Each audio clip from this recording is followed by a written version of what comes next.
Hello, citizens of the world. We are anonymous.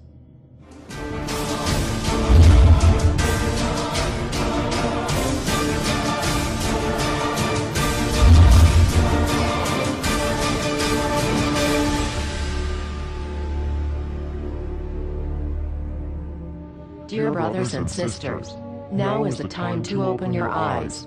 In a stunning move that has civil libertarians stuttering with disbelief, the U.S. Senate has just passed a bill that effectively ends the Bill of Rights in America.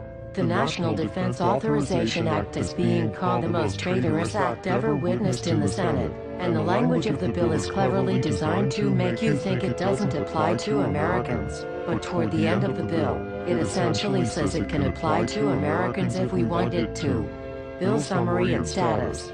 112th Congress 2011 to 2012 S 1867. Latest title, National Defense Authorization Act 4.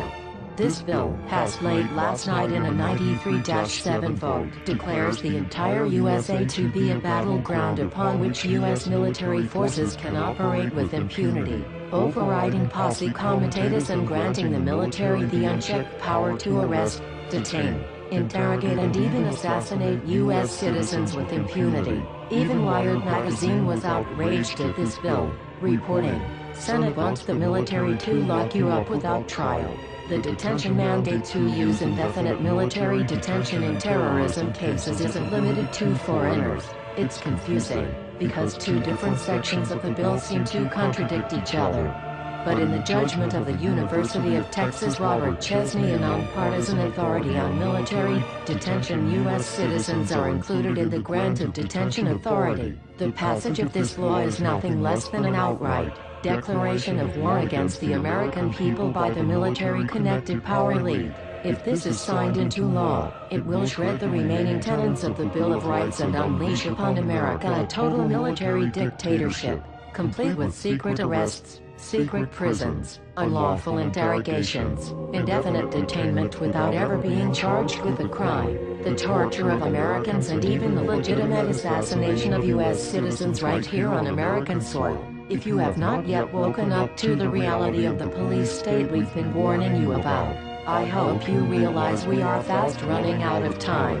Once this becomes law, you have no rights whatsoever in America, no due process, no First Amendment speech rights, no right to remain silent, nothing. The U.S. Senate does not want us to speak. I suspect even now orders are being shouted into telephones and men with guns will soon be on their way. Why? Because while the truncheon may be used in lieu of conversation, words will always retain their power. Words offer the means to meaning, and for those who will listen, the enunciation of truth. And the truth is, there is something terribly wrong with this country, isn't there? Cruelty and injustice, intolerance and oppression, and where once you had the freedom to object, to think and speak as you saw fit, you now have censors and systems of surveillance coercing your conformity and soliciting your submission. How did this happen? Who's to blame? Well, certainly there are those who are more responsible than others, and they will be held accountable. But again, truth be told, if you're looking for the guilty, you need only look into a mirror. I know why you did it. I know you were afraid. Who wouldn't be? War, terror, disease. There were a myriad of problems which conspired to corrupt your reason and rob you of your common sense. Fear got the best of you, and in your panic, you turned to the now president in command, Barack Obama. He promised you order. He promised you peace. And all he demanded in return was your silent, obedient consent. More than 400 years ago, a great citizen wished to embed the 5th of November forever in our memory. His hope was to remind the world that fairness, justice, and freedom are more than words, they are perspectives. So if you've seen nothing, if the crimes of this government remain unknown to you, then I would suggest that you allow the 5th of November to pass unmarked. But if you see what I see, if you feel as I feel, and if you would seek as I seek, then I ask you to stand beside one another, 1 year from November 5th, 2011, outside the gates of every courthouse of every city demanding our rights. Together we stand against the injustice of our own government. We are anonymous. We are legion. United as one. divided by 0. We do not forgive censorship. We do not forget oppression. U.S. Senate. Expect us.